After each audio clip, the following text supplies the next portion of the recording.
lozam-pifamoivoizana atao betroka ampolon'ireo namoiny ainy mbola misy karohana hatramin'izao.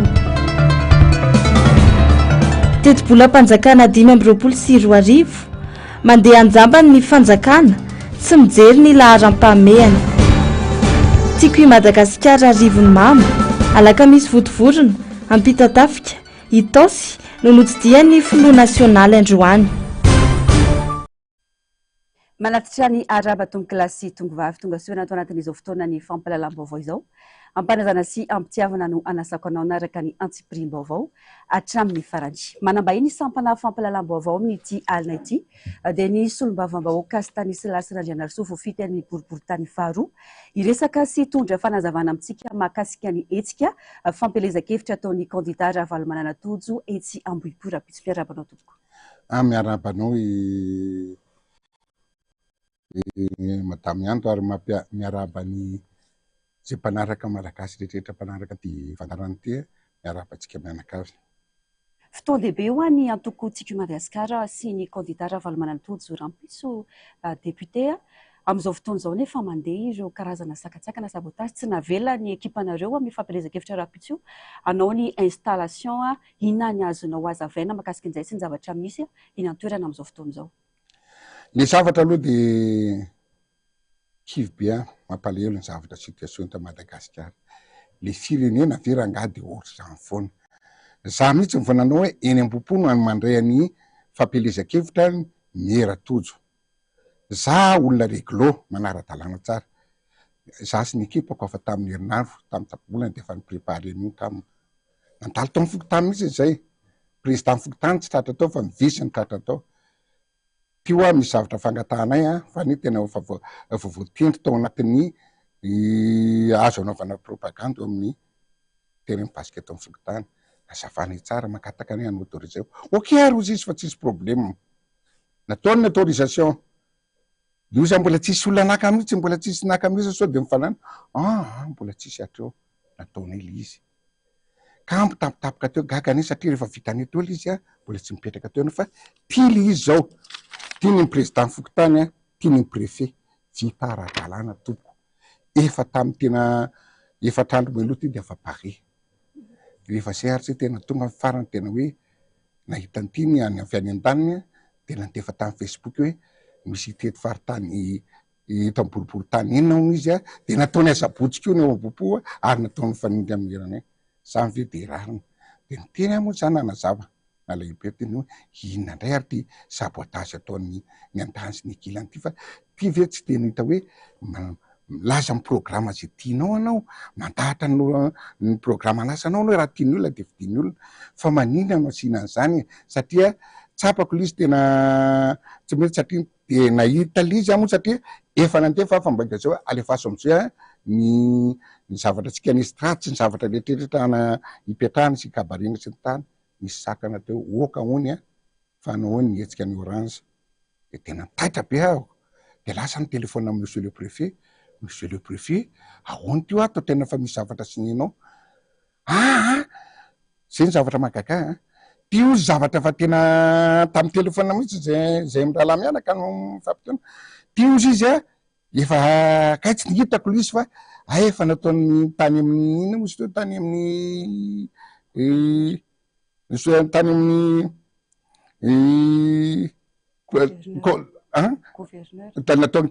nataony tany amin'ny gouverneur izy efa vita tany amin'ny district ka efa natao tany io izy monsieur le préfet fangaho tsy ianao ny tompona andraikitra amin'ny délivrer andregny efa ok na ka tsy fatako ka efa nanao tany zareo efa nanao tany ozy izy zareo dia tsy fatako kany io sa izay tsy mampandrosan'ny ty Madagasikara ty na le zavatra andraikitra ataonao araka tsy fatanao koa reo tsy ny tany fa ty fandritana tsy fandritanareo fa ohatrany tsy matitra zany dia ohatran kive fa marikila ohatra tsy mety ange ho azy zany dia ka efa tsy hitako izy efa nataony zareo tany dia rehefa nataony tany raha aveo ady ohatra raha ohatra hoady dia manaraka procédure tsika rehefa manao zavatra tokony anaraka procédure tsara makao amin'ny Fokotany aloha satria anambara tonga voalohany mandeha procédure hoe efa nisy nanao ve tsatsy nisy hoe tany ohatra tsy fatako zaho any sava tao mihitsy monsieur le préfet fa tsisy mihitsy mbola tsisy le izy ary tapitapika teo vao nisy an'ity de teo zikaka aloha rozy izy fa fandamina tena nareo veo manao mahay lalàna sa tsy mahalalàna alohan'ny ana zavatra mandeha ambaratonga tao fokotany anao a rehefa nahazo avalany fokotany nahazo vie favorable tany a de lasa nakany aminao de fa vita li izy de kaka be ndray ozy izy nareo hoe misy olona nanao ambadika andrely tany amin'ny préfecture tany amin'ny district tany amin'ny district atozy a ty zay le ta Madagasikara fanampanam-bola maninona tsy mitsorina maka décision ferme anao rehefa zavatra toatra zay fa de tena elikelika de izy nge ohatra ny olona tsinana ohatra ny olona tena hoe fikana zazakely any atako hoe miala tsiny manamany any amin'ny olona tena hoe any any ambaratonga ambany any hoe ka tsy fatako ka ay ve nisy an'izany zareo ka efa nanao fa tsy nampalaza ana aizany tsy afatarana an'izany fa tokony izany ka zay ny zavatra tena mahagagary vahoaka tena mampaleo le zavatra misy tao Madagasikara tokony tsy akatra tokony tena tsy tena andro ariva zao sy ny tany fa tena le olona efa organise daholo fa pare efa foviana fa hoe andeha ao daholo nefa de voan'ny sabotage tena zao de ary fahalalà koa azy monsieur le préfet ohatra ny tena zany resaka zany ohatra tsy tompony tena ohatra ny tena tsy afaka tena hoany tena miana aloha ary dinihana aloha anao anapo hoe midinika izy angamba tsy fantako zy olona any ambony any na gouverneur na any amin'ny PRM na iza tsy fantako fa maninona ke ty zavatra ty rehefa tsy mety le izy maninona tsy atao fotsiny hoe ty ny président de république any mitondra eto ty ny gouverneur de asorina fa tsisy nina fa tsy matapakatra daholo mandany zavatra mandany fotoana fotsiny le izy fa tena zavatra mampalahelo zavatra tena mampalahelo ny zavatra misy mipetraka eto amitsika ka zay tsy voavaliny any maninona raha fantanao mbo nandalo tany ambaratonga tany amin'ny fokotany ve zavatra io tsisy tsy nandalo tsy fantako izy zany nefa tokony nandalo any fokotany de fanana zany rehefa nahita atsika anao de la ataony tena hoe marina mitombony le teny le raha matoa tena ny teny hoe nahafatsay tena hoe anay ny tanàna anay ny rôle tena nahazo marina ke ny talala de rehefa mpanohatra zany tsy ny tanina manandrarina ary de eto atsika mianakavy mieritreritra raha olona zany olona tondra atsika atao Madagasikara tsy mahagaga Madagasikara raha tena ohatra zao mifandehany tena anaty tena sakafo any am'le sakafo any am'le zavatra rehetrarehetra rano tsisy ny tariny tsy mbo manohatra an'izay zareo fa any amin'ny olona rariny mandeha ara-dalàna indray atao sabotage ohatry zany samy ve de mba andoso ny firenetsika miela tena kivy tena ampanetre tena za tsy de voapiteny tsy voapitabataba fa mitabataba kosa satria ao amin'ny arrondissement ako fanao zay koa de mandeha tamin'ny tapabolana anjara tao magro daholo tao magrobiorika daholo ny arrondissement rehetrarehetra nao ny azy torokana tamin'ny alarobily izy tonga de tonga teny candidat mpanjakana sy ny député teo ny zara fanany tena bloqué ny olona misy vatsina koa na nazarana sy ny tara bloqué nefa le olona tonga be tabe any ary tena hitako hoe avory olona be tabe satria tamin'ny propagandiko tamin'ny voalohany any nanisy olona ny teny raha ty tare mangatabady de président netiko nanotranay tamin'ny voalohany aloha rajanako président tamin'ny faradoboka tena olona 3 kilometre ny olona nanotrina raha jerena ny an-tany hafa zara raha misy olona fotsiny tany inga mantsy tatiny hoe an'olona ndray de anao sabotage ndray ka zay nataoko hoe mampalahelo ty raha ty ary tena tsy androso tena kivy tena jerevo olona jerevo anareo amin'ny gouvernement jerevo ny rehetrarehetra jerevo monsieur le président jerevo fa tsy miady tsy mikôla mahamenatr'olona ny zavatra misy eto Madagasikara tsy mahagaga raha diso taty Afrika atsika raha zao zava-misy zavatra kely ohatrara de zavatra minimum de tena atao ohatra zao mifandeha lisy ty zavatra profy tena netiko mihitsy misy traçabilité ty io ny président fokotany raha ohatra ve nanao izy de nanaiky ny président fokotany sary anazy izy ny désigné fokotany fa zay tsy tonga izy de ny tena hoe anay io fa tena fa tsy mahazo manao atsony nareo nanao ara-dalàna nanao koa monsieur le préfet nanao ara-dalàna fa nitsendreo natao rehetrarehetra teo de mody natao hitanao le tena manao tena pasitolaka any zareo ohatra hoe manao zatra mbola manao tany district andreo na fa nanao de zany ve de mbo zavatra rariny tsy mitonga zaka za tsy metiketo le any fa na le autorisation ohatra vonjaka voamalina natao de ohatra mieritreritra ny olona papaiso mieritreritra ny olona concombre ny olona ve de tsy nianatra de ataonao an'izany rehefa anao ve ny tanàna rehefa anao ve ny tanàna malota rehefa anao ve ny tanàna ny arabe tsy mandeha de ataonao ohatra an'izany le tanàna raha mbo tanàna ndray tsy tamonina ndray za olona malagasy ty tandaza niza de toanako tena hoe tiako le tandazako miavitra oatra amin'ny firenena hafa fa de efa tanàna fa maloto tanàna fa ao aby ny ohatra ny olona tena raha oarina amin'ny areta ny olona fa tapakilandra fa voan'ny AVC de mbola zany foana natao tokony ty ampapirobobontsika malagasy, tokony mba ampandrosatsika malagasy mo ifaninany amin'ny any ivelany mo atao. Zay ny vision mbo atao fa tsy zavatra tena hoe le tima le zavatra manao zisaka manao de ino ny karapahana. Zezrivo zao tena tena janako zao ty zavatra ty ohatra tonga de naka décision le boakely olona nenam-popo tena zany kely laloha teniteny boakely nisy zavatra nataoko andao député tsy adrano fa andao taitsika amizay fa mba tsy rariny zay zay isaka raha jiro tapaka mpianatra tena mibosokiniana hoe atao tapaka ne mianatra tsisy rano tsisy jiro de président grève de tonga de andefasana tandro filaminana de kadrana lasa hoentina any misy farany teo zao folo lany tsy fantako zay mivoaka sarotany temy précision zay mivoaka mbola nitazominany de tsy tiako le anao fraude manapitsapena zavatra korotana be eto Madagasikara de tena ozy aloha asiana fieritreretan'olo eny atao amity hitatsika eo ny eritreretana anaovana azy fa tena ny tiako lazana de naplazana ntsika tena voaka Madagasikara voaka ny Tananarivo zao sady tsy mahagaga le izy any amy zavatra zay lazako ny lalana ratsy lalana any am-popo zao tena lazako anareo tokony any nataony zavatra tsara satria atao amy somabo miakateny am-popo vohery taona de za tena tamin'ny olana tonga mampanara-maso misombavamboaka ndresaka tamin'ny ingénieur ndresaka tamin'ny entreprise asio any asinisy maty amin'ny retraretra ty fa potika io lalana io inona no tinanao fa takeny koa tsy apatelo volana potika alalana amina miliary eo amin'ireo potika maninona tsy io no ambarina aingana raha tena miananao madame candidat mera maninona tsy io nataonao ianao koa olona avy am-popo mipetraka miaraka amiko potika indreo ny lalany raha miakatra olona tômobila mitondra blikitra nanitsaka izy ka aleo an-dalana na bus micharge potika mbola misy délai de garantie niaka fotoana tamin'ny ministre ny travaux publics fa tsy niraisiny hoe mba ataovy re ty fa ao anatin'ny délai de garantie mba ataovy ty zavatra ty fa mamonanao fa zavatra nandanina vola be da be amina miliara de heritaona ave tompo de potika io profo mivaingana ho atsika ampopo atsika no tsara za tsy hoe mbo mandaingana mamorona fa zava-misy natao mampalahelo manjery le firenetsika nefa zay zavatra kely ataony timmery de lasa izy zao nanao teny hoe mibarana atsio raha zao fa nao demonstration mivola teny ilana gasoil fa tsy misy nijira fa zarana mandeha ao anatiny any isan'andro lana tsy mandeha maninona kely zavatra kato fa sio raha zao misy mieritreritra fa tena anamo zavatra be da be ndreka aza aminao fa aza anaovana an'io fa ampiasaony tokony izy mivola tompoko mila raha-pitso fa matoa izy manao an'izay six arrondissement fahalalako zavatra mitosaka be ndreny mivatana inona tsy fantako na vatsina koa na vatsina koa ny tany rehetrarehetra fa de mampalahelo le firenetsika ho fatsika malagasy angamba raha zao no mitoa ela be fa tena tsisy hevitra tsony fa simpatsika miala tsiny fa tsy hoe mitabataba ny tariny fa tena aleo mitabataba fa tena batsirariny kosany tena tsisy ohatra tena hoe fansanatry zany tolo tsy mivokina am'izao ngamba fa matoa ny fitenenany tanora fa tena mampiteny monatra mampiteny tsy fiteny mihitsy le izy fa tena marary ny fofataona moa fa zay sitraka any zareo tsika manan'Andriamanitra ambony anazy avy ny rehetrarehetra tiana atao anazy ny izy ny rôla anazy ny tanàna sy ny tany fa Andriamanitra kosa tsy anazy Andriamanitra mijery azy olona marina. Inona zany no azo andikana io zavatra misy io sy ny fepetra ho raisinareo manoloana an'izay ny fepetra zao de hita tena hoe sabotage fotsiny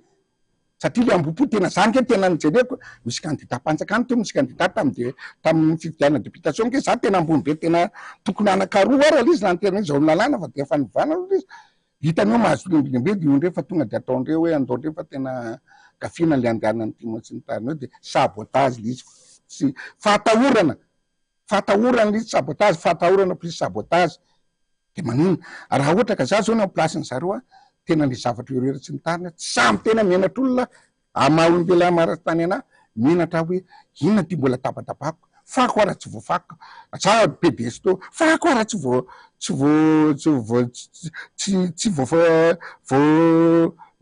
voariko lalana ara tsy vita lalana aminao ary amy deuxième arrondissement raha fetsy izy io no tena nataona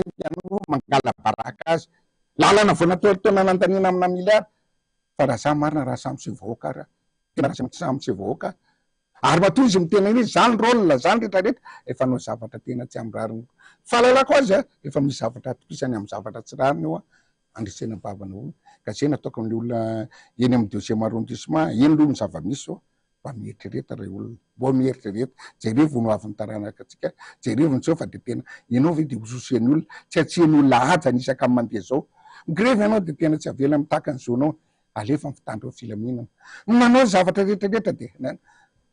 matahorisaka amin'ny mandeha tena maty tsika tena hoe tsisy andreny zany de farany teo atao very zay ataonareo amin'ny malagasy angamba tsisy anahoana zany io hetsika rahampitso sy ny fandaharam-potoana ho am'izay zay zao atreto loha satria tia novonjeko mbola hidinika any amitsafy manana zao mbola any candidat mbola manana any président ho hitako zay atao loha azonao satria raha ohatra ka zao tsy fantako zay deseo raha mifampiantsista de jereo alefasondreo fa tena alako gama gazy firinray ny idiady eo satria zalafa tsy manaiky zay zay fa samborona foana zay ohatra zao ambopongy io malana ny zavatra ataony ary miaraka amin'ny mpianatra de zay fotsiny tapolozeny tsika tsy tia korotana alohana azony izy alohana azony izy mibaby zay zavatra misy zay fietraikany raha-pitso anazy io satria ny tima tena afaka tena tima tsy tia atram'izay le izy tima tena mandeha zavatra rehefa manao zavatra mandeha zavatra normal tsara mihitsy mandeha procédure tsara ary ny zareo rehefa zavatra gidaka be zay nataoko any verinako ny mandeha hoe anazy daholo ny rehetrarehetra fa le raha eo ambony le nanary tsy anazy fa tena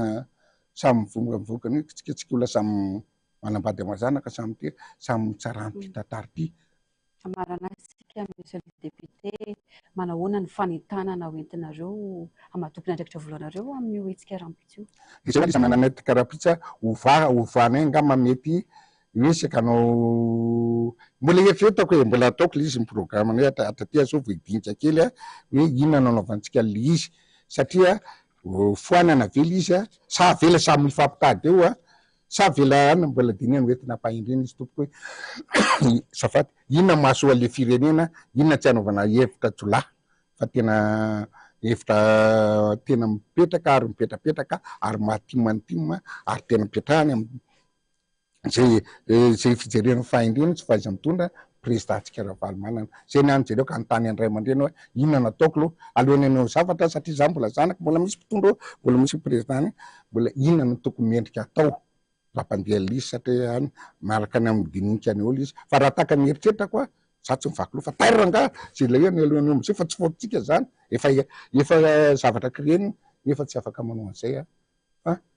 miakina mbola manana ray aman-dreny pia mbola misy zavatra ray aman-dreny ao misy mpiahany atoky ray aman-dreny atoky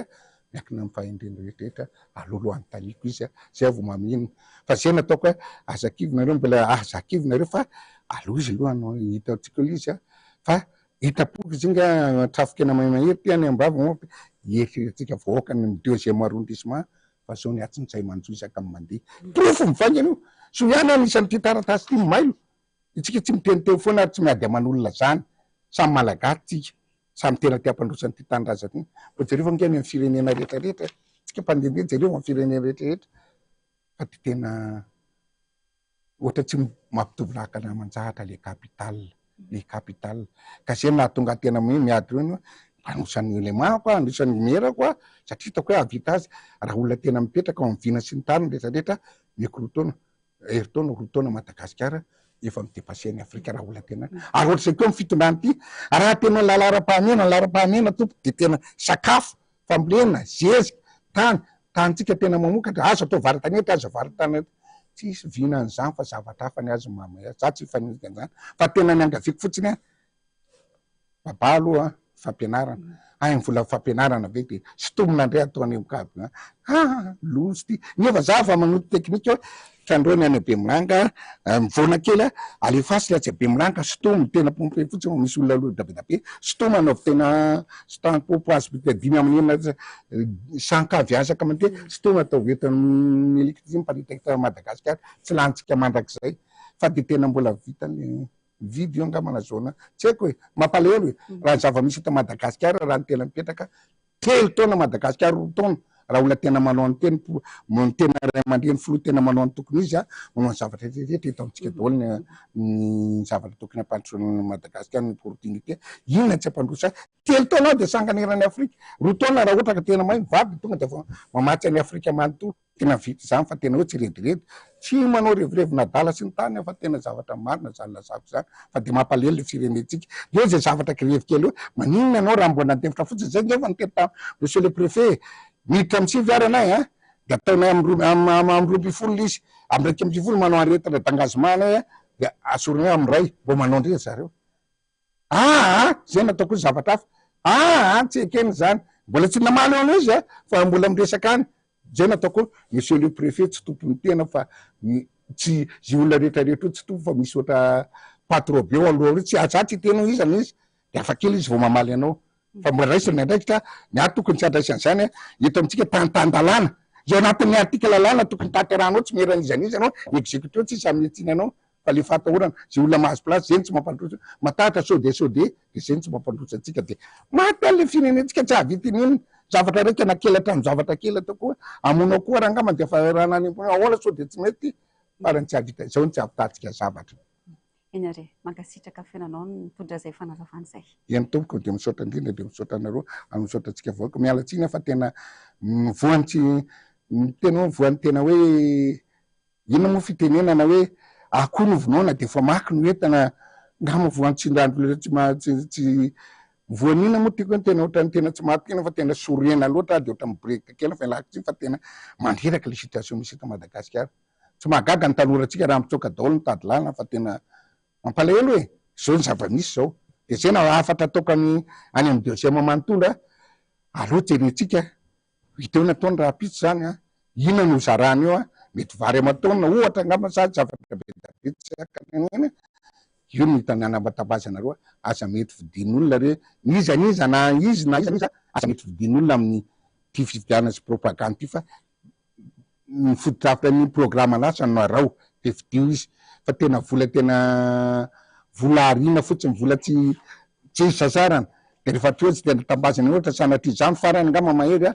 mahery velatra fiteneko ohatra manjonotrondro hitanao manjonotrondro asiny kakana kely eo anatiny eo de tsy manana le trondro fa tena anina fony viky de hoanina rehefa azony anao tonga de maty ary ambolana ohatran'izao aza mena ny anina fony vy mendry zareo ka do empoisonné fa tena eritrerety tsara raha vahoaka malagasy fa le tena fa votsany aiza vetsika de fa firy taona be ohatra zao foana Madagasikara taloha fa nandroso be tamin'ny andro président fa 7% niarkarena zao fa moins 4 ngamba moins 5 de fa firy taona mienitra be da be Madagasikara ampy tsara ko azy ama technicien na mamana politique na miemitra 100 taona ngamba zao tsy mahagaga raha ataon'ny olona programa hoe miemitra fitopolo ny amesa fitopolo taona nareo ria patrona tsy tratranareo mampalelo nge zany atao bac mondial zany ngamba ny teny kely tsotra fa de makasitraka tompoko de setra manareo vahoaka ny eno tena mamela raha nisy fahatsoana anaty zena kely fa tena tezitra loatra fa voan'ny tsirariny anao rehefa voan'ny tsirariny anao tsy tompony tena anao tsony fa de tena mivibo reo izy mifitenena mangovotra efa tsy angovotra an'izany tsika fa tsika mamy miariny tsika anavitra ny tanindrazantsika tsika tsy manaiky an'izany tanindrazantsika amin'ny fahamarinana fa tsy hoe zavatra tsy marina ny zavatra maloto na zavatra tsika zavatra madio ary tena mandeha mipetrapetraka tsara sy tandritsy hoe tia ny zavatra manaraka lalàna tia ny planine tia ny zavatra atao misy planine atao ny zavatra atao tompoko izay ny mahakasika ny fanazavana nety ny solombavam-bahoaka mahakasika ny etsika rahapisony tsy ambohipoiny fa izao kosa dia ho toizantsika ny fampahalalam-baovao miankina amin'ny latsabato sy safidin'ny olom-pirenena amin'ny fifidianana ny 1 desambra ho avy izao no isina fanovana eto Antananarivo renivohitra Anatsy hoy ny olom-pirenena tsy mendrika ary tsy sahaza ny mponina intsony zava-misy ainana eto indrindra ny mahakasika ny sosialim-bahoaka any amin'ny kandida larana faefatra Ravalo Mananatojo ny antefany safidiny maro noho izy everina fa manana ny traikefa rehetra anarenana ny tanàna mitohy hatrany kosa ny fanentanana sy ny fidinana ifotony ataony mpikatroka eny ifotony ao anatin'ny boribory tany ifadiny ampandaniana ny kandida Ravalo Mananatojo sy ireo mpanolotsaina miaraka aminy amin'ny fifidianana ho avy io fa ny adiadiny eo amin'ny sary sy rirantsaryny miaro-tanjona ao anatin'ny firaisan-kina tanteraka ny mpikatroka ny fotony amin'ny fampandaniana ny kandida larana faefatra Ravalo Mananatojo sy ireo mpanolotsaina miray lisitra aminy amin'ny fifidianana ho avy io ety amin'ny boribory tany ifadimy mitohy hatrany ny fidinana ifotony sy ny fanentanana ny isan-tokantrano amin'ny fandraisana anjara mavitrika amin'ny fifidianana sy ny fiarovana ny safidim-bahoaka foky tany maro no voatety isan'andro ary nitohy androany zany raisan-tanana no avinao satria mikorotana ilay tanànatsika mila manova mila omena fanantenana vaovao le vahoaka amin'ny 11 décembre numéro 4 Tojo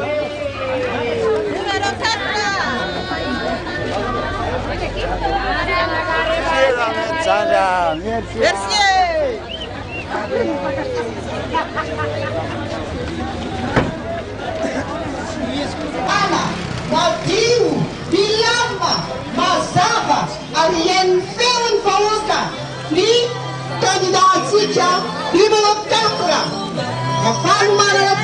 Figure numéro 4, Gabon Mananatutu.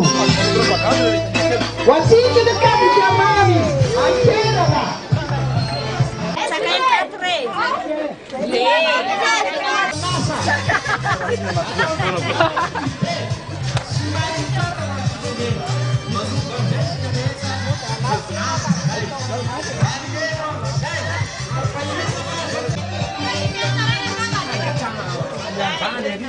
Tsy misy zavatra mandeha amin'ny laoniny, tsy marina amin'ny filazana fa hoe rehefa miaraka amin'ny mpitondra, rehefa mitovy loko amin'ny mpitondra dia mandroso ny tanàna, mandroso Fiantananarivo. Miendrika zany hoe nivohitra Madagasikara zany hoe Antananarivo. Iza no tonga zany? Volom-bosary. Zay mahatonga ny fotoana mivana. Mila manova isika, mila manana farantenana vaovao mila manetraka fitantanana ny tanàna Antananarivo amin'ny olona nianatra, amin'ny olona manana traikefa, ny olona matahotra n'Andriamanitra, ny olona efa nanana traikefa ary manana firam-piarahamonina mitombona mijery ny rafo sy mitsijo ny tanàna ka fa tsy diterako izao ary amin'ny 11 desambra fidiny numéro amin'ny 11 desambra fidiny numéro iza le fidina iza le fidina maro ireo resy lahitra naradisy anoana ny kandida larana faefatra ka nanajana ny asa andavanandro mihitsy ho mariky ny fanoana anazy amin'ny fifitianana be ny tanàna tsy mendrika ary tsy sahaza ny mponina Antananarivo intsony ny zava-misy iananeto ka mendrika fanovana zany ny kandida Ravalomananatojo no vahaolana no nitraikefa amin'ny maro ananany sy ny vina entiny maresy lahitra ny maro no sady afaka tanterahiny. Tena ny andrasako mihitsy zao dia fivoarana amin'ny Antananarivo ny vanivohatra rehetrarehetra mihitsy mba hiova amin'ny fiainana amin'izay satria na ny sorira na ny rehetrarehetra ary mampalahelo jerena izao ary dia na le lehibe rehetrarehetra zao kibo mahita an'ilay izy satria ny Antananarivo lasa maloto. Eo kokoa ny vidim-piainana ny mitangana isan'andro andaman'alina ny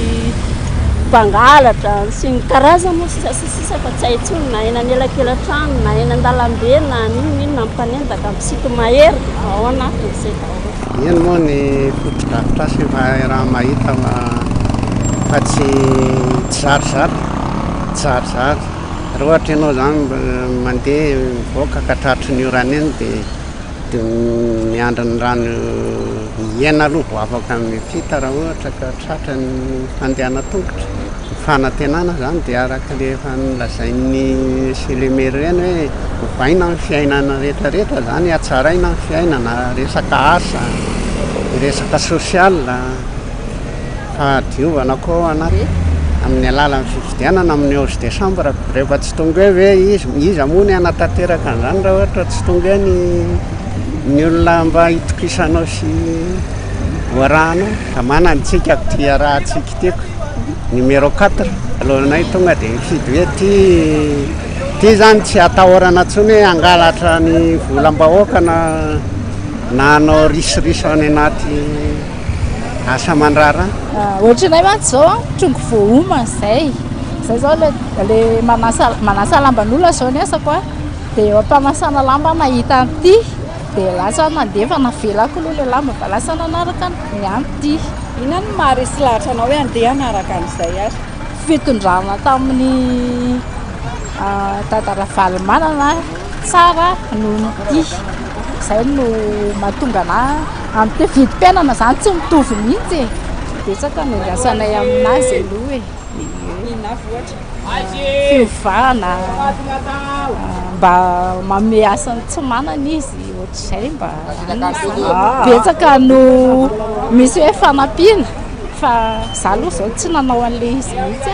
tsy nanoratra ohatran'ny hoe tsy resy lahatra le manoratra le anarana amin'le vola sy anio mihitsy zany ohatr'izay le izy.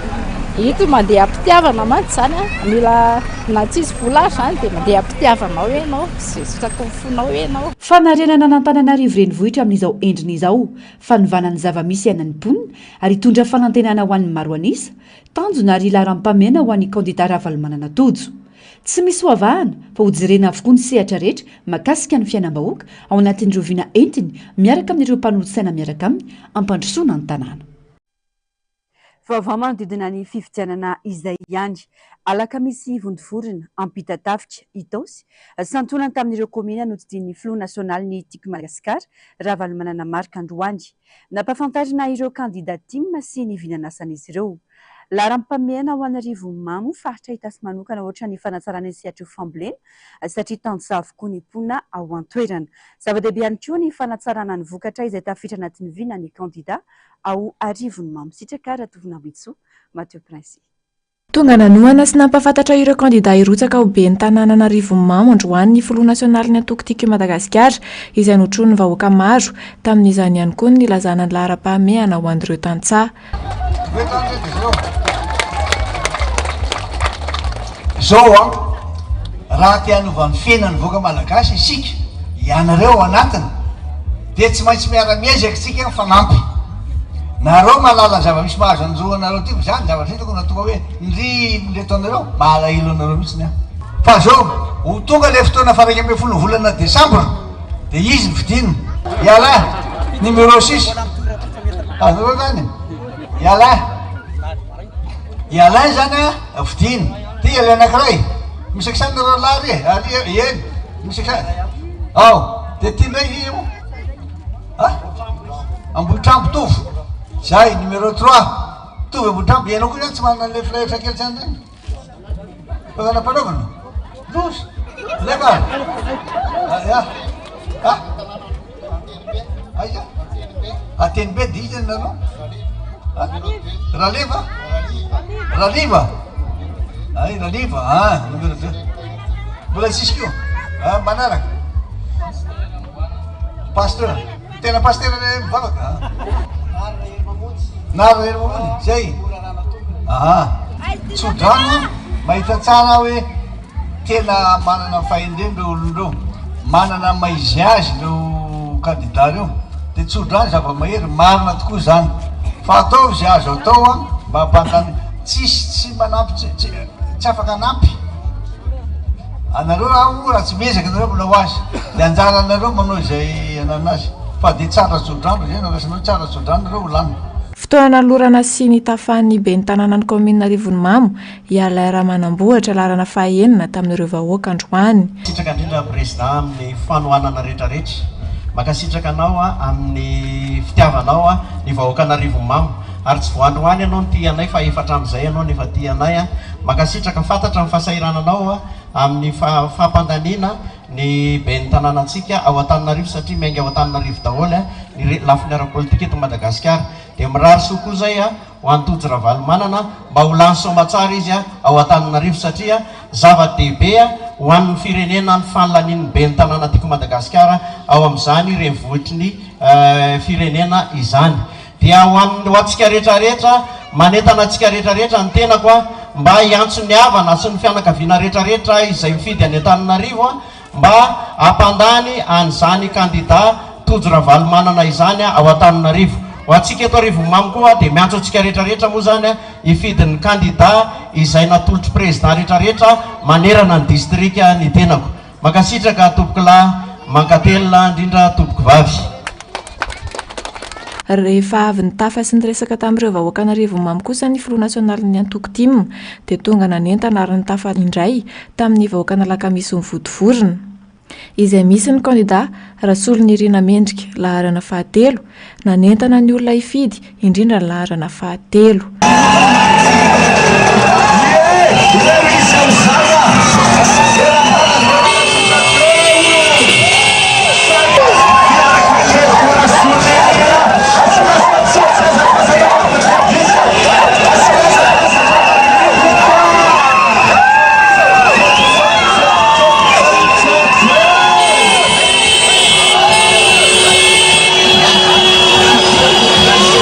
Eran'ny distrika no manaratsy ny kandida atolotsy ny antoko Tiako Madagasikara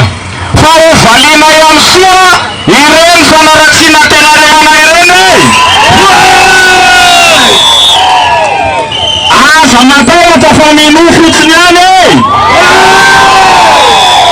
nahotanao zay président eto ny ataontsika hoe komina alakamisy vodovorona fano miarabanao zahay fano mandray anao zahay tonga soa ekena fa betsaka miaraka ireo natao mampandroso anticommune mananana ity miaraka ny président Ravalomanana zay ko fa police tena fala afa ihany voakany commune Alakamisy Votivôrona. Allô voaka commune Alakamisy Votivôrona tata ihany aty dada Ravalomanana le tonga eto aminareo azo amty azoma ty tena fala mahitana tonga maro tsy maintsy mijanona na dia mainka be azy fa dia fana fa zao any afa-daly zao nefa samy mienteo misy afatra-balo miendrika hoa fantatra miendrika miendrika ny tandidandy keto izy mitondra lehilahy arana fahatelo azonareo tsara miendrika no vidina fa raika amby folo volana desambra hoavy zao zay noho izany mahatoky any ary rehetra ho isidy azy nareo e ny toy ny zotra tetỳ ampita-tafika ny fampelezan-kevitra izay niarahana tamin'ny kandida Radraparawel izay nitondra ny laharana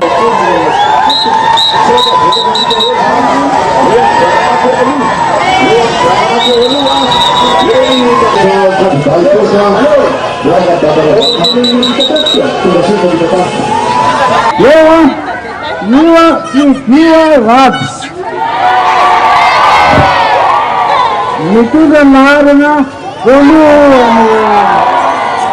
laharana fatony eny aza mitotoka ny ambadibady tany fa eo ihany eny candidat officiel anatin'ny mpidady eny zay zany raha be ny vidiny tandremankenareo voakana pikatafika amin'ny sidreo e tandreminareo eto amin'ny commune fa irado ihany izy fa tsy zany mahita anazy fa misy badibady any ambadibady kay fa raha ady ihany eo eny rehefa zany eny tsara tena voaka endo mihitsy fa voakana pikatafika tena tapoimatsay zay dada tohananao sy ny safidinao a teto amin'ity commune pitatafika itya am'izao a fahaefatsy hiditra fifidianana be ny tanàna teto amin'ny commune pitatafika zao nanapy deda be anay ianao ary provovainga zany a tamin'ny fifidianana lasa teo a valo amby efapolo bureau de vote amin'ny dimapolo ny nambezen'ny Radraparawel satria misy ny date Paranosy bureau de vote sur 50 varanteo satria teo date amin'ity ndray mitorako ty araka ny teny dada teo aza vilivily a 50 miaraka ny dada Ravalomanana Vavao ny fahasalamana fitsinjovana ny an'ireo mpiarabelona ny fahasalamana izy ireo no isan'ny laharam-pamiana ho an'ny kandida Ravalomanana Tojo. Ny toy tetsy amin'ny fokotany Anaty-Hazo Andavamamba ny hetsika fitsaboana mamaim-poana iarana amin'ny antokontsika Madagasikara. Ankoatra ny fizaham-pahasalamana dia nisy ihany koa ny fitsaboana nify. Tanjona ny hatsapany mponina Antananarivo fa ny mahasoa ny mponina no entin'ny kandida laharana faefatra sy ireo mpirealisitra aminy fa tsy ny fizarazarana zavatra tsy mahavita taona. Asa miatraiky amin'ny fiainam-bahoaka hoy ny solombavam-bahoaka Razafy Manatsoa Antitra. Germaine Mejanary, Taiziny. Tosidra areti-tratra ary tsy fampitsakafo no aretina betsaka mpahazo ny olona ety amin'ny boriboritany voalohany. Tena mahagaga ny zavamisy koa ny mpitsabo satria misy olona efa tonga hatrany amin'ny 7 sy 8 ny tany fiakarany Tosidra saingy mbola mandehandeha sy mikarama ihany ary mbola mihevitra ny ainoy ny fitadiavana aza rehefa avy mamonjy dokotera. Tsapa tanteraka ny fahasahiranana miantra amin'ny sambaravarana amin'izao ho etrany ny fanazavana. Dia ny areti-tratra aretina tratra koakoaka zany hita misy hoe maloto ny rivotra iainantsika be dia be ny olona mikoaka ary mitondra tsy fahazakana zay na hoe allergie sy ny isan-karazany zany no zavatra betsaka hita eto amin'ny ireto olona raisina tanàna ireto zany. Eo indrindrindra ihany koa zany mivokatry ny amin'ny ankapobeny tsy ampy sakafo tsika, tsy fampina sakafo mampalahelo be satria potika ny nify, reraka be ny zazakely, zany rehetra zao misy atao amin'ny teny vahiny hoe carence nutritionnelle zany zay no zavatra betsaka hita eto zany balaelo izy fa zay moa le etopianatsika zany fa hita sy tsapa zany ny fitsinja zavatra zay ankoatran'izay moa zany fiakarana tosodra be dia be koa io ary somary mampalahelo satria efa lasalasa ambony be le izy zany no hita ohatrany zakatsika zany izy entre guillemets zany dia ohatrany hoe zakatsika zany le satria efa 50 tension le olona mbola mandendehany ihany 70 dia gaga ianao mpitsabo fa ahoana no mbola hazakana an'izany fa mahavariana mihitsy zany zavatra inatsika ohatran'izay zany no zavatra tsabo fa zava-dehibe ny ohatran'izao satria mba hahafahana mitondra ny anjara biriky kely zany na tsy afaka tanteraka n'le fahoriana ara-pahasalaman'le ana zany dia tena hita hoe zava-dehibe amin'le vahoaka zany izy tanjona amin'izao fitsaboana maimaim-poana ataon'ny kandida raha-valomanana tojo izao ny fanampiana ireo mpiarabelona ao anatin'ny vinam-piarahamonina sy ny programanasa ny kandida rahateo ny sehatry ny fahasalamana indrindra fa ny fahafany rehetra misitraka fitsaboana araky ny tokony izy rehefa tonga eo amin'ny fitantanana ny komina Antananarivo ny tenany hoan'ny aretina rehetra moa zany dia misy ihany koa ny fanalana nify mamaim-poana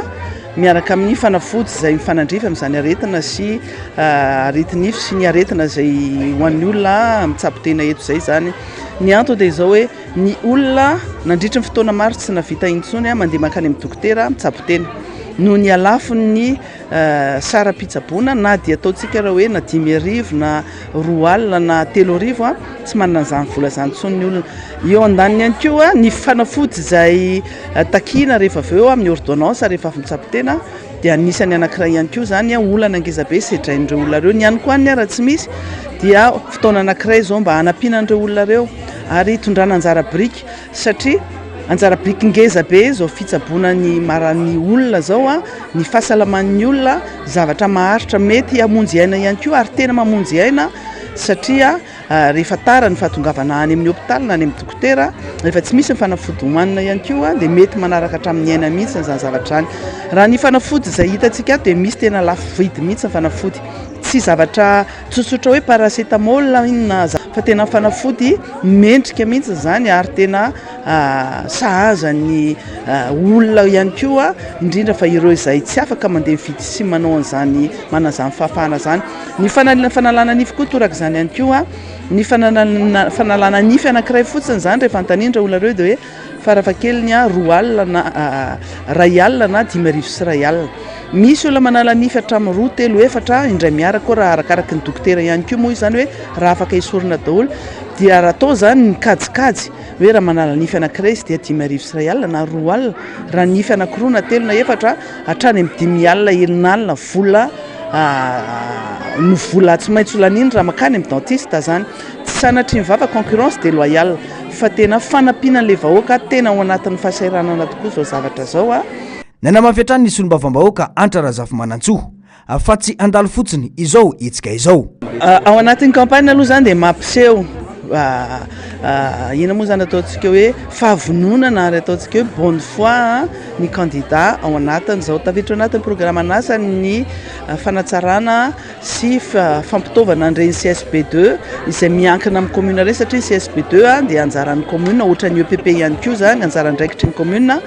dia hotohizana rehefa tonga le fotoana hipetrahana eo amin'ny toerana be ny tanàna anazy fa fampisehoana hoe misy fahavononana ary azo atao tsara ny mitsabo ny vahoaka ao anatin'ny fahasaranana toy izao ny fahavononana dia ny fitadiavana zay partenaire ihany koa afaka manampy kanefa misy anjara biriky izay entin'ny commune ao anatin'ny fidiram-bola kitabolan'ny commune moa zany fandaminana daholo zany fa le volonté izay ny tena zava-dehibe indrindra ao anatiny raha fitsaboana mamaim-poana izay no natao teto anaty azo andavamamba androany tamin'ny folora fotoana izay nandalovana tety dia nahatratra 300 ireo marary efa nisitraka ny fitsaboana hatramin'ny 1 ny alaina tena toerana nefa mbola toy izao ny filaharana misy ho an'ny sehatry ny fahasalamana dia vinan'ny kandida larana faefatra ny fanafoanana mandritra ny fotoana voafetra ny sara-pitsaboana na ny consultation eny amin'ny CSB ny fampitomboana ny isan'ny fampidirana hôpitaly na ny hospitalisation ankoatra ny CSBD namotana izay any afaka manao izany amin'izao eo koa ny ampitomboana ny isan'ireo CSBD eto Antananarivo renivohitra apetraka koa ny rafitra tsara sy mahomby amatsiana fanafody tsy fototra fotsiny ihany ho an'ireo CSBD ka ankinina amin'ny fiaraha-miasa amin'ny sehatra tsy miankina izany. Atao ihany koa izay ampitomboana eny anivon'ny quartier voafaritra izay maromaro ny trano eva ara-pahasalamana miaraka amin'ny mpitsabo na ny mpiara-miasa amin'ny mpitsabo, ampitaovana fiara mpitondra marary eo anivon'ny DAS sy ny sampandraharam-pamonjy voina eto amin'ny commune Antananarivo renivohitra. Mitaky andraikitra avy amin'ny tsirairay ny fahaizana mifidy ny olona mendrika hitondra ny tanàna hoy ny KMF ny hoe fanabeazana olom-pirenena. Tsy tokony ho raisina ho fahazarana ny fandehanana mifidy fa fanapahan-kevitra mifototra amin'ny saina mandinika sy mamakafaka ho iatran'ity firaisamonim-pirenena ity. Fanampanazavana. Mahatsapa ny mazava-dehibe ny fahefana eo am-pelatanany ao anatin'izao fifidianana izao ny olom-pirenena vanona. Tompon'andraikitra amin'ny hoavin'ny tanànany sy ny tarana ny olom-pirenena iray manapa-kevitra andeha hifidy hoy ny KMF hoe famindran'ny olom-pirenena iray ny fahefany ho an'ilay kandida mirotsaka hofidiana manko ny fandehanana mandrotsa-bato araka ny fanazavana ka izany indrindra no tsy tokony anaovan'ny olom-pirenena atsirambana ny fifidianana satria ny hoavin'ny tanànany sy ny taranany ny fiainany dia miankina amin'ny vato arotsany. Fa adison-kevitra ny fiheverana sy ny filazana fa tsy misy idiran'ny fiainan'ny olom-pirenena iray ny politika sy ny fifidianana ho iatran'ny KMF hoe zo ny fidy ary zo ameny lalàna ny fidy andao moa reo hoe mba amoaka lalàna atsika hoe manomboka androany a dia tsy maintsy reo olona manana maîtrise miakatra no hifidy. Azonao an-tsaina ve ny zavatra iseto anomboka hitabataba hoe zay zany tsiny zay zany tsy ihany zay zany tsy dia zay le izy zonao ny mandray anjara amin'ny fifidianana. Ny fifidianana ngeka fanomezanao le fahefana avy any aminao afindranao amin'ny olona anankiray zay hanapa-kevitra amin'ny anaranao. Zay le atao hoe fifidianana. Ka raha ianao tsy mandeha mifidy nefa mifindra foana any amin'ilay olona lay fahefana taty aminao, izy no anapaka. Raha commune ny resahana azadiny fa eny amin'ny commune nge no ahitana ny antom-pisetsika rehetrarehetra, ny antota taratasy rehetra, ny kopia rehetrarehetra dia eny amin'ny commune, na fahaterana zany na fahafatesana zany na fanovananarana zany na fanamarina tsonia zany mahakasika anao ne zany. Ireto conseiller zany hoe olona manomboka numéro 2 reto nge no anapaka aneo ohatrina ny aba laina eny an-tsena. Aiza ny lalana tokony sokafany. Ireto olona reto nge no anapaka an'izany. Ka raha hoy zanao hoe tsisy idirana amin'ny fiainako asa fa zay dia tena mainty hoe tena miditra amin'ny fiainanao mihitsy fa mandehana anao mitsangana ianao ary rehefa mitsangana mba tsy ilay dimanjato, mba tsy ilay fanomezana kely tary, mba tsy ilay orooro amin'ny fomba rehetrarehetra nahazo anao tary no hifidiananao fa ny tena eritreritra ao mahita hoe eto no mipetraka ny tongotro anankiroa mipetraka eto anatin'ity community mitsangana ao dia mijoro aho. Ny fijoroako dia amin'ny lalàn'ny fandinihako ahoana ahatsara amin'ity tanàna ity ve zay hevitra izay. Tsy mijanona eo amin'ny fandrotsaham-bato ihany anefa ny andraikitry ny olom-pirenena amin'ny atao hoe fifidianana fa andraikitra feno ihany koa ny fanaraha-maso ny fanisam-bato sy ny lalakizorana ireo taratasy-pifidianana saropady sy ireo vato hatreny amin'ny SRMV.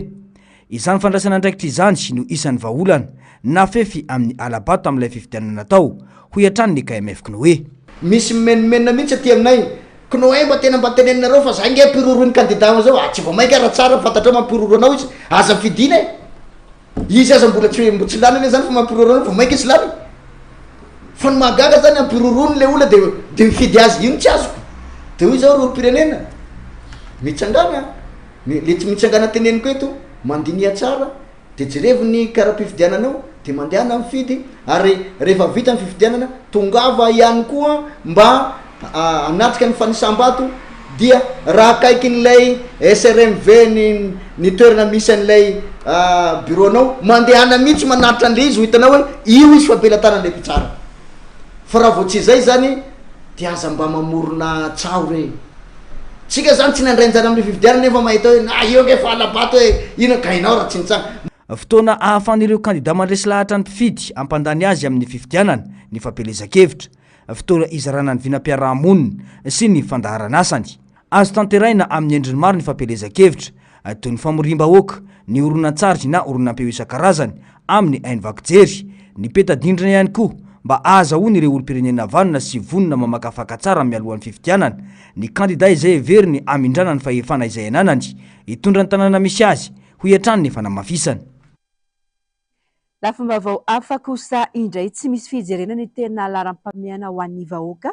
fa mandeha anjambany fotsiny ny fanjakana ho ny collectivité citoyen et des organisations citoyennes na ny CCOC androany manoloana ny volavolan-dalàna ny feny teti-bolam-panjakana ho an'ny taona 2024.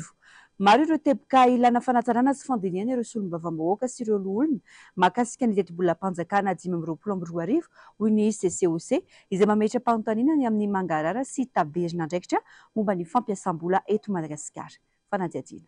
Mananika 2,704 sy iray alina faingo 4 miliara ariary izany hoe niakatra 4 faingo 400 ny teti-bolam-panjakana ho an'ny taona 2024 raha mita amin'ny teti-bolan'ny taona 2024. Folo amin'ireo ministera sy androm-panjakana 7 no isitraka fampiakarana famatsim-bola anatiny izay efa mananika ny 1,100 toy ny fanampiana ny sehatry ny angovo.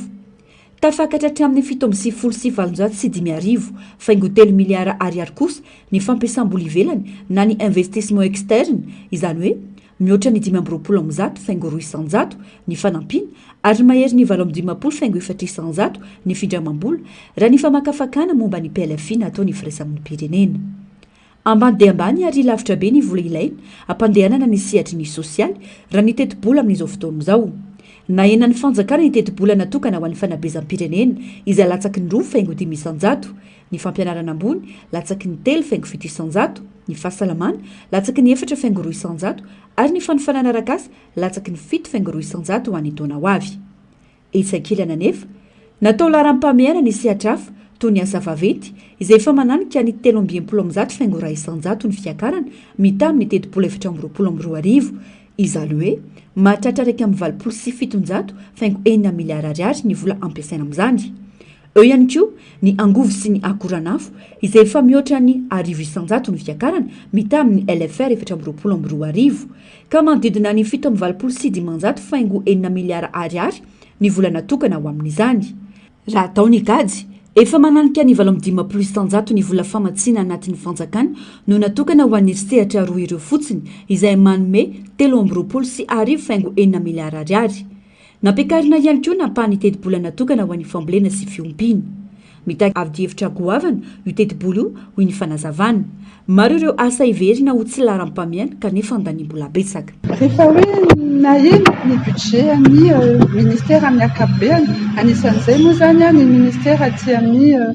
sehatra sosialy, hita fa nandapa-kevitra koa ny fanjakana hoe omena vola kelikely raha hoe lazaina kelikely satria ny tety mihoatra na 20 miliara ariary ny sehatra samihafa ohatra hoe izay hoe resaka artisanat. Mahitratra ny fanjakana hoe anangana village artisanal. Mieritreritra koa ny fanjakana hoe anohy ny construction ana gymnase, construction ana piscine olympique. Kanefa marina ve ny laharam-pameana? Ary mbola mipetraka foana ety aminay ny ayay hoe mandeha anjamba ny fanjakana izay village artisanal izay ohatra avy aiza moa zany mitranga, aiza ny étude, aiza ny stratégie, aiza ny fifampitiniana, fifanankalozan-kevitra momba an'izay. Eo moa zany mbola mangava amin'ny fanjakana izay oka mba fantatra aiza no ale satria volam-bahoaka no laniana isa-taona nefa tsy hitantsika mivangana hivokatra avytsika amin'izay. Teboka efatra no angatany firaisamon'ny pirenena ka iverin'izy ireo fa hitondra na fanatsarana momba ny fampiasam-bola eto Madagasikara. Eo ny fanatsarana ny fitantanana ny volam-panjakana izay mitaky mangarara sy tambirina andraikitra. Ny fanaovana laharam-pameana ny sehatra sosialy ka anomezana vola madiodio amin'izany fampandrosoana izany ireo sehatra voakasika. Ny fanaovana laharam-pameana ny safidy ifanaraka amin'ny filan'ny vahoaka ary nametrahana ny fitsinjaram-pahefana tena izy. Kaboraraka tanteraka ny fitantanana eo anivon'ny Jirama raha ny fanadihadiana nataon'ny fitsarana momba ny kaonty. Tsy mitovy ohatra ny fatran'ny solika novidiana sy ny fatran'ny solika voarain'ny Jirama. Tsy mitovy ny fireketana an-tsoratra miditra sy mivoaka ataon'ny Jirama sy ny mpamokatra satria tsy afaka miditra amin'ny toeram-pamokarana angovo tsy miankina ireo mpiasan'ny Jirama mba ahafahany manamarina ny tahiry-solika novidian'ny orinasa. 4,700 tapitrisa ariary ny faty anto-karabola no ny elanelana eo amin'ny fatran'ny solika novidiana sy voaray nanomboka tamin'ny taona 2022 hatramin'ny taona 2023 ho ny tatitry ny fitsarana momba ny kaonty androany. 250 sy 900 miliara ariary ny trosany solika tsy voalohany orinasa JIRAMA teo anelanelan'ny taona 2020 sy 2021. Famiroso amin'ny atrikasa nasionaly izay ankatoavan'ny paikady-pirenena vaovao iadina amin'ny kolokolo ny komity mpitarika ny famolavolana izany izay tarihin'ny komity mitandro ny fahitsinana ny CSI ary ahitana ny solitena ny fiadidiana ny Repoblika, ny fiadidiany primature, ny ministeran'ny fitsarana, ny ministeran'ny toekarena sy ny fitantanam-bola ary ireo tompon'andraikitra voalohany Bionco, ny Samifiny, ny PAC ary ny Aray. Mila paikady matotra ny ady amin'ny kolokolo hatramin'ny taona 2020 raha ny fanadihadiana nataon'ny faniriandrenarivo sy mbola afa-tsara. Tapitra amin'ny taona 2020 sy 2020 ny paikady-pirenena iadina amin'ny kolokolo izay miatra ankehitriny.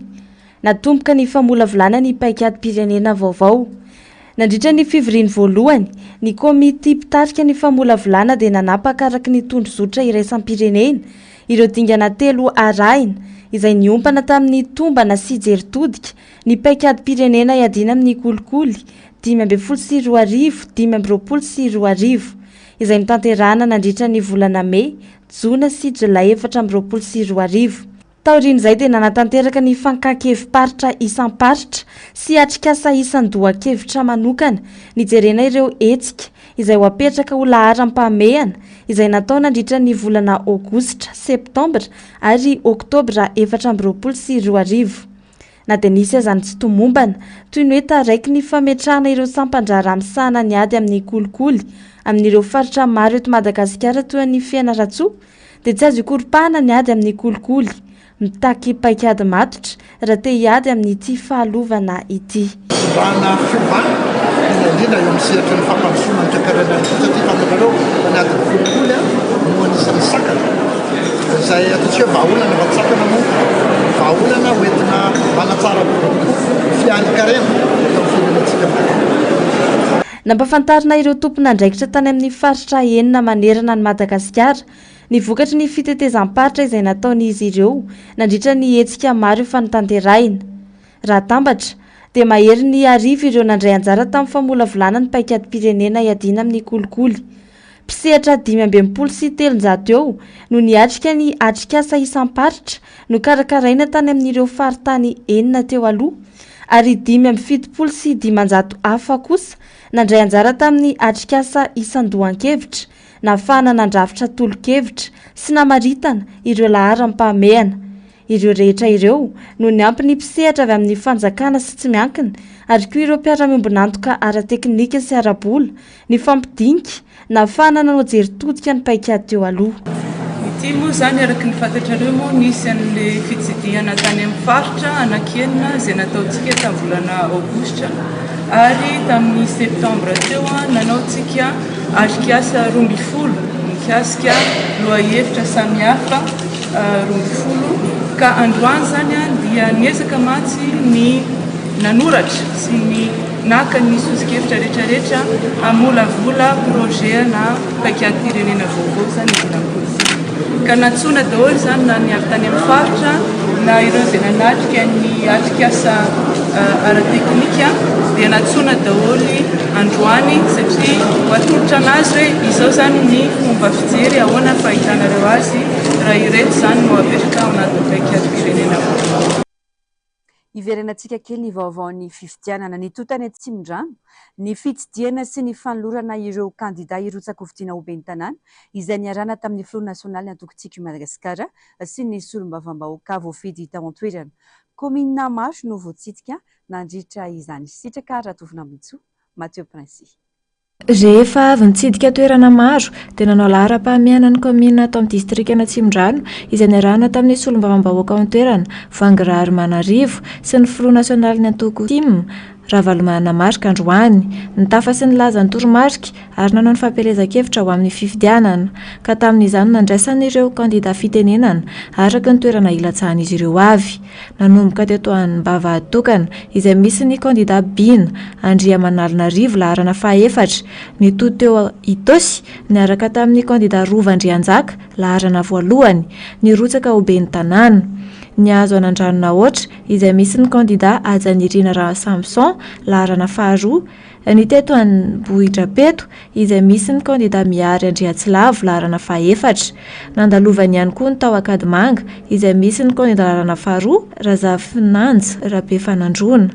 ny tao Fiombonana izay misy ny kandida Tina Rakotonindrina laharana voalohany, ary ny farana tao Bemasoandro izay nisy ny kandida Dolin Rabesoelona laharana fahatelo.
Fidio numera Miary eto Bodapeto e numero 4 numero 4 zay atakano freony kenya madada hoe numeratsika kandidana tolidady eto Bodapeto mera Miary zany numero tovitovy amle taminarivo any zay Aokalano, iwa tenena na. Makasitaka mvahoaka na Bodapeto, unakuruka ba? Tuzona ti tosinir dada, ari isorana Andriamanitra satria tonga ianao utahiny tonga samatsara amin'izao toeran'izao. Manarakarak'izay zava-dehibe ho anay ny fahatongavan'ny président Marc Ravalomanana satria izy no nanolotra ny kandida Miary Andriatsilavo eto amin'ny commune ambanivohitra Bodapeto. Betsaka ny zavatra efa vitatsika ny fampandrosoana izany commune izany. Tsy mahafantatra ny commune ambanivohitra Bodapeto eto amin'ny tany sy ny firenena malagasy. Malagasy marina. Président Marc Ravalomanana 10% no nomenay ny député Voanga teto amin'ity toerana ity amin'ny fifidianana député. Zay ilay izy ataonay ambonimboniny izay indray amin'izao fifidianana be ny tena izao. Tirare la numero! Tirare la numero!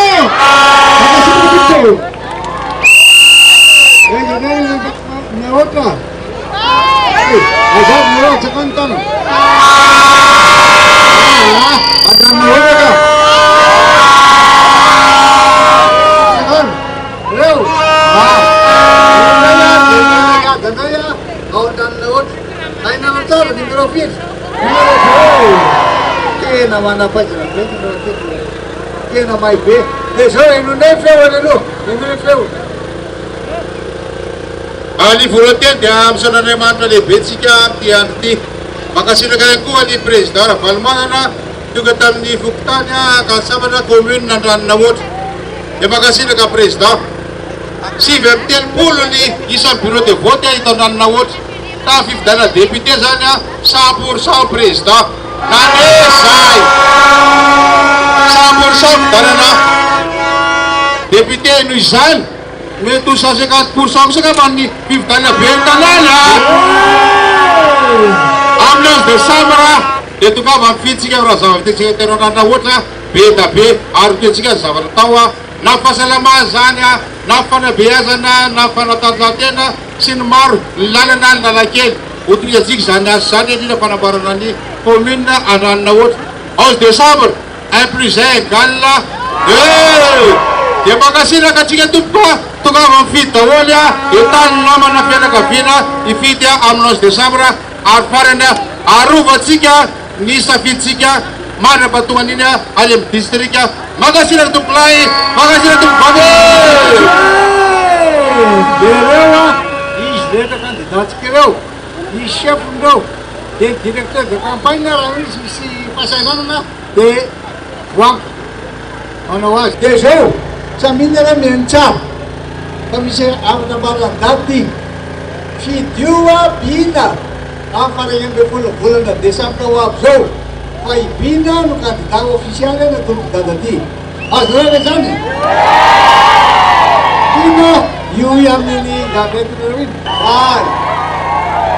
Au, am pay pada beful, am pareke beful bulan na Desember bin. Then we no alalo eno ko fewa. Bina ko hemas niya please. Jan tat chikia pachmana tina chikia tiya babatu kana salmicha tat nimero. Sera tat. Manenge chikia mreke beful Desember wa bisawa ifin nimero. Man metu kana reusa pachacara kin biya tua ni safiche umena reu. Yana reu tu satu kana reu. Nimero. Os Desember nimero. Kunaba bende be nimero. Sada tu klai sada tu fai. Makasika ny raharam-pirenena lantenanivony anteny miram-pirenena izao ariva izao ny teti-bolam-panjakana ho an'ny taona 2024 na dia teo azy za ireo tsikera nataon'ireo solombavam-bahoaka nanitsy izany nilazana fa tsy mamaly ny filam-bahoaka ny teti-bola dia lany ihany zany etsy ankilany dia isan'ny itondran'ireo depute tsikera ny momba ny sehatry ny fambolena izay iankinandroa amin'ny Chine amin'ny taona ho avy io ankoatr'ireo hetra vaovao sy nampitomboana alain'ny fanjakana amin'ny kojakoja ilaina andavanandro teny antoerana nanangona ny vaovao Germaine Menjanary sy Taizniana.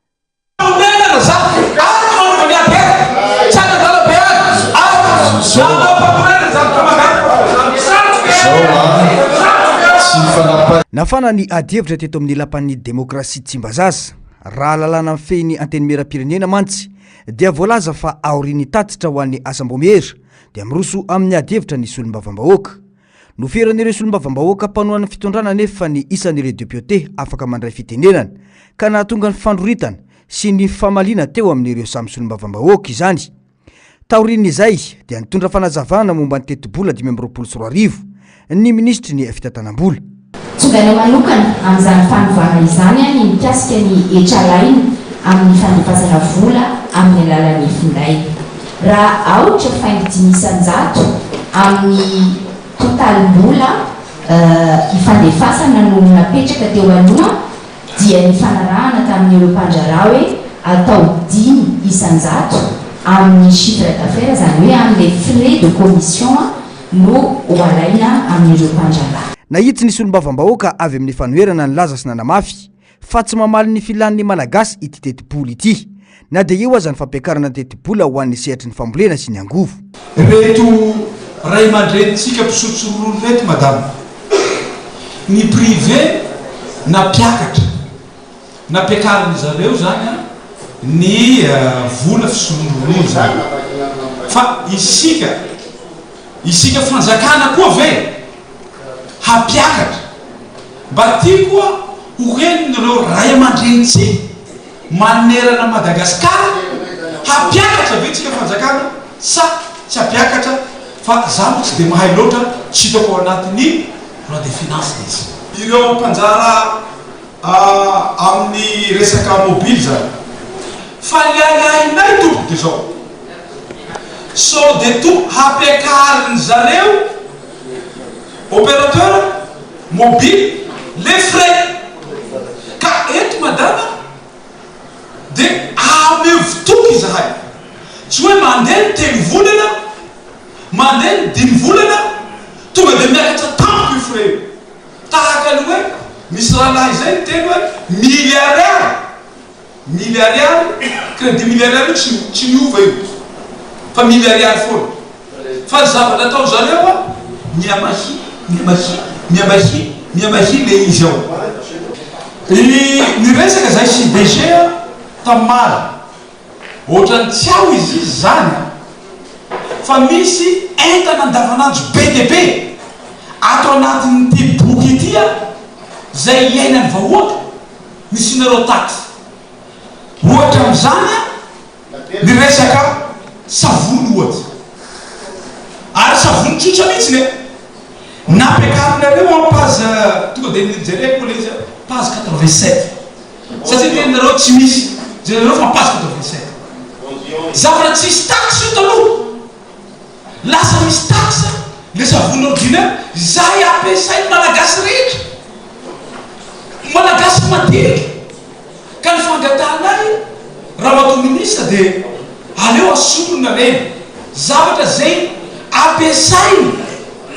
vahoaka madiniky tsika reny asolo tao zany l'investissement non productif reto asolona daolo anao am'izao fotoana zao fa tsy hoe lefa hofarana koa ny tao de afindrany ndraiky vola de tsy mandeha le izy mba objectif tsara isika mba le zavatra ataotsika mba hisy impact any avahoaka asolona tao ny gymnase asolona tao ny piscine olympique asolona tao reto building mora reto fa iny ny asolontsika azy ny asolontsika azy de zao io zao misy resaka fanjonolo nanao contrat tsika amin'ny firenena maro io contrat amin'ny firenena maro zay nataotsika io madame ny lasa miteraka asana Durban le izy satria manenina tsy manana fodrafitsasa atsika andanjatsika azy eto Madagasikara nefa raha zany zavatra zany amboarintsika ino raha te piscine anaky telo fotsiny fa mahavita azy any amin'ny ray alina mahery miasa ho azon'olo nanamafy izany ny solombavam-bahoaka izay manoana fitondrana izay voafidy tao mitsinjo amadamada milaza tsika sur le plan national hoe agriculture grandazany pêche élevage no tokony andanitsika ery nefa milaza amitsika za efa tsy misy ny technicien miancadre agriculture any faritra district ka tsika tsisy recrutement anankiray aza amin'ny ingénieur agronome na amin'ny technicien supérieur d'agriculture tavela eo tsika fa tsara moso zany na amin'ny pêche io na amin'ny élevage io na amin'ny agriculture petitale na itsy ihany koa nisy olombavam-bahoaka Jean-Jacques Rabenirina ny laza fa aim-pirenena no resaka ka tsy tokony atao antsirambina sy ampandrinana saim-bahoaka fotsiny ihany voalohany indrindra mahakasika ny énergie nampiakatra nareo any 1331 milliards ny volany énergie zay nefa de représente 1,5% fotsiny ny budget global tsy zay ny am'tany rehetra zay hanany énergie tsy latsaky ny 6 à 8% ny vola atokana ho an'ny énergie inareo mahita fa miakatra mikasika ny rano any amin'ny 600 milliards koa nampiakaranareo ny budget ny rano fa izao nefa zay de représente amin'io dépense globale 0,67% fotsiny nefa ny filaharana bidon jaune 0,67% ny vola natokantsika amizay amin'ny dépense globale tsy fiakarana zany tsy fanotsona arekytsika hifakahita na amin'ny fanaovana ny loi de finance rectificative na fandaniatsika ny hoavy asa ty volana tokany ty etsika samy député eto anareo tokona ndraiky engany mbola hoanao ro matao ministre hifakahitatsika fa hovoavaha amin'ny heritaona ohatran'izao ny olany rano fahatelo manaraka an'izay mikasika ny éducation teo voalaza fa niakatra ekena tokony niakatra zany 1000 milliards 562 milliards vola be tokoa zany fa izao raha jerena nefa an'izay amin'ny apia tovisina amin'ny harikarena vao be dia tsy mireprésente afaty 1,75% ny PIB fotsiny ny feritra nefa apetraky ny UNESCO sy ny ONU dia tsy tokony latsaky ny 4 à 6% ny PIB vola tokana ho an'ny éducation jerevony toebolany Sénégal 6%, jerevy nany any Comore aza 2,65%, zay mahatonga atsika resiny Comore Barea io raha jerentsika koa ny eto mahakasika ny fisolotan-karamo tsy misy ny fisolotan-karamo efa ho 10 taona angabo zay tsy misy mihitsy nefa ny fidakany vidim-piainana efa mananika ny 100 à 150%. Aiza koa izy anga fitindrovantsika andreo vaoka na ny any privé zay na ny any amin'ny public oka kosa azava ny resaka fa zahay tsy nagnataka 4 ary tsy ny 4 tsy ny vola satria ny vidianana 4 zany député de tsy misy ny rano tapaka ny jiro tsisy fandraisany am'izay katikatira ny député tompoka ny fahasairana vahoaka am'izao fotoan'izao sao makasirana tompovava na teo aza ireo tsikera sy ny fanitsina nataon'ireo solombavambahoaka momba ity tetibola ity dia lanin'ireo maro anisa tsy nasy-panitsina akory ny tetibolam-panjakana hiasana ho an'ny taona 2024 makasika ny toetry ny andro atombanana ho betsaka ny rotsakorana amin'ny kandroany raha ny fampitandremana navoaka ny sampandrara mpamantatra ny mety ho toetry ny andro any alina hatramin'ny alady ho avy izao ohatra ny any amin'ny faritra Sofia ka nahazo fampitandremana mena ny any an-toerana miloko mavo kosa ny fampitandremana ho an'ny faritra Analamanga Alaotra Mangoro Vatovavy ny ilana Atsinana ny Vakinakaratra ary ny tapiny atsimo Atsinana ny Madagasikara ho an'ny Rampitso mety hiteraka fikorotaran'ny asa amandrara andavanandro ny orambe iandrona ihany koa ny rano amin'ireo toerana mora tondraka hiakatra ny renirano ary mety hiotsaka ny tany sy ny lalana amin'ireo toerana marefo hoy ny meteo nampitandriny vaovao ny trangampiarahamonina kosa indray ny tombony isan'ireo maty ary mbola misy karoina avokatry ny lozam-pifamoivoizana teny amin'ny lalam-pirenena fahatelombifolo kilometatra vitsy tsy atongavana ao Betroka teo amin'ny radieny renirano i Betroka no nisina rano-trambo no nitarika ny loza ankoatra izay dia nandeha mafy sady nanao taingim-be ilay fiara-pitatitra raha nambaran'ireo mpandeha tao anatiny efa nazo ny fitsaboana sahaza azy kosa ireo naratra vokatry ny loza ka zazalahy 9 taona ihany sisa no mbola manaraka fitsaboana amin'ny hopitaly Betroka amin'izao fotoana izao fanadiadiana fiara be fitateram-bahoaka ny kooperativa Transmaef avy any Ambosary hiazo any lakaka ity tradoza vokatry ny rano-trambo ka niletika tao anaty rano ity omaly ariva teo amin'ny tetezana mivoaka ny tanànany Betroka difitry ny rano tanteraka ilay fiara any ka maro tamin'ireo mpandeha tao anatiny no sempotry ny rano vokatry izany rano vaovao olona folo no fantatra fa namony ainy ary andrasana amin'ny tranombokin'olona Betroka zaza fito volana kosa no tsy mbola hita popoka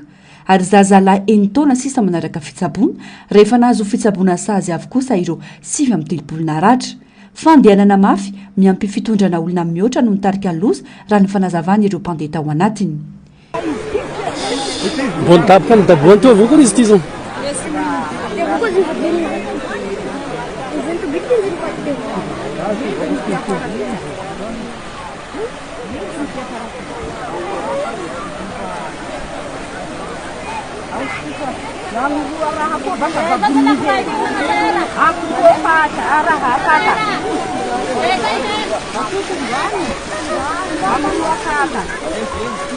misotro rano za zegny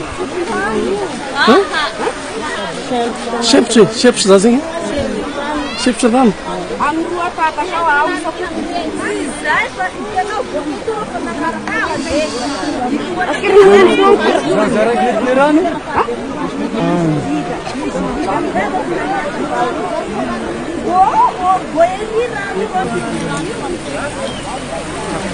tena sy masary tegna zany ity zany ay sepotry ny rano izao sepotry ny rano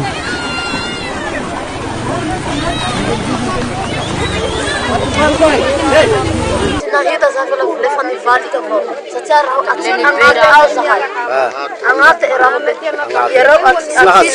tsy nahatsisy efa raiky zay da tsisy mizay mitsotso ianako maty eo le raha mizay mitsotsika ianako toy ao miakatsy magnambony agny mizay raha amako ty anako toy ao miakatsy magnambony agny nahakatsy avao mizay ty anako toy ty raiky toy ao fampipay amin'ny anako raiky tomagny mizay ty zokoko ty agny hera ianako anako sotso ambany agny mizay raha negako ambony agny anako sotso magnambany agny rehefa pikaroko amin'ny tomboko fa aia ty vatako izytsika ambany agny ty raha nolefitsitoa fampikitomboko avao ty fampikaroko amako zay boka amin'ny radio dia nandeha niakitsy magnambony zay izy zany avy ambony eo miakitsy amizay loharano io mangalaky surprise mafy boka ito eny avy loharano nasy loharano io avy le nidega ny tobily le nagnaraka aby zay asany boka amizay le maro ny maty le maro maratsy nandeha mafy nandeha mafy mbola hita zany radio tamin'ny fotoana io mbo hita radio egny dia rehefa tonga ambony amizay no tratry ny loharano amizay sa manao koa firevanao anazy loharano manatsatsana azy loharano zay départ boka toa fa hita rano dia fe chauffeur ao zany magnakany fa ataony rano vosy rano vao départ boka toa avy ategnategnany tonga dia niorira tomobily io i avy eo tonga de gaga olona tomobily oy olo tomobily fa taisy fourcheville 4e siako angamba no si 3e tomobily bakeo tonga de kay fa lalina be ampovoany eo tonga de ny olona tomobily sisikle direct olo fito maty ao hasan'ny camarone angamba no efa atototry rano sorony chauffeur nandeha mafy izy mety nandeha ma i départ boka tolo nandeha mora i avy fanovony tolila kely kameo fourcheville me 3e rano zany fa feno mameno fa feno fa be fourcheville avao kay fa lalina be ampovoany eo raha ny vaovao mpandeha 3 no tao anatin'ity fiara tarandalina tradoza ity ka 7 ny olon-dehibe ary 7 ny zazakely raha toa ka olona tokony 7 ihany no entiny mampiakatra olona eny an-dalana ireo mpamily sy ny mpanampiaza ary izay no nabe-dehibe ny mpandeha netiny indrindra fa ny ankizy manao antsoavany tompona ndraikitra mahay fijery akaiky ny fanamboarana ny tetezana hitrano betroka ny sy ny loza ny mponany an-toerany raha ny vaovao dia notazony ny mpitandro ny filaminana ao betroka ireo mpamily ny ity fiara be ity amaranana ny fampahalalam-baovao toy ny mahazatra ny maresaka avy any ivelany ny joro manoloana ny tsirariny sy ny fanitsakitsahany ny fiandrianam-pireneny filohampirenena senegalais nandritra ny resaka ny fanaovana tamin'ny mpanao gazety frantsay androany nanambara ny tenany fa manana ny maizy azy Senegal ka tsy ekena intsony ny fitoeran'ireo vahiny ao an-toerana tsy maintsy anidy ny tombo miaramila ny any Senegal araka izany ireo tombo frantsay ny toerana faniry Andrianarivo ola avatsara tsy manaiky ny endrika fanandevozana ataony la Frantsa amin'ny vahoaka Senegal ny filohampirenena senegalais Bassirou Diomaye raha ny tafatafa vantana tamin'ireo mpanao gazety frantsay avy eo amin'ny agence France Presse sy ny France 2 ny tenany androany